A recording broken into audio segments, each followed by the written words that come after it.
হাসিনা তার নেতা কর্মীকে রেখে ভারতে পালিয়ে গেছে জাতীয় বন্ধুগণ, কিন্তু তার দোসর জামাতি ইসলামীকে বাংলাদেশে রেখে গেছে। আজকে আমরা বলতে চাই, যারা ৭১-এ রণাঙ্গনে বাংলাদেশকে পিটিয়ে দেওয়ার ষড়যন্ত্র করেছে জাতীয় বন্ধুগণ, আজকে তারা বড় গলায় কথা বলে আমার নেতা শহীদ প্রেসিডেন্ট জিয়া রহমানের ছবি বাড়িয়েছে, এর জবাব জামাতকেই দিতে হবে।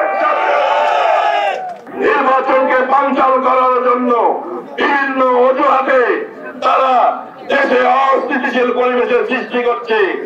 তারা আমাদের জিয়া রহমানের ছবিকে অবহেলিত করছে, আমাদের দেশ নায়ক তারেক রহমানকে গালিগালাজ করছে এবং নানাভাবে বিএনপির উপরে দোষ চাপানোর চেষ্টা চলছে। সমস্ত অপকর্মের তার ভাঙা জবাব দিতে হবে ইতিহাস সৈনিককে।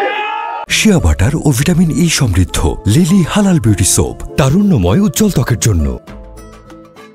রাজপথ থেকে আমরা এখনো ফিরি নাই, রাজপথে আমাদের থাকতে হবে মানুষের মৌলিক অধিকার আদায়ের জন্য। সেই অধিকার বাস্তবায়ন না হওয়া পর্যন্ত আপনারা রাজপথে থাকবেন।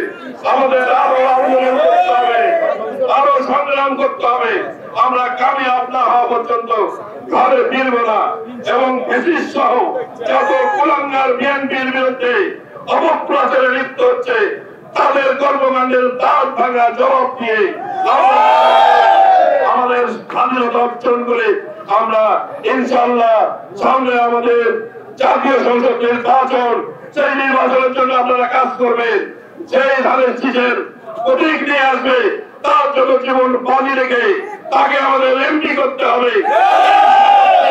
1971 সাল থেকে এ পর্যন্ত বাংলাদেশকে বারবার ধ্বংস করার পায় তারা করেছে বন্ধুরা।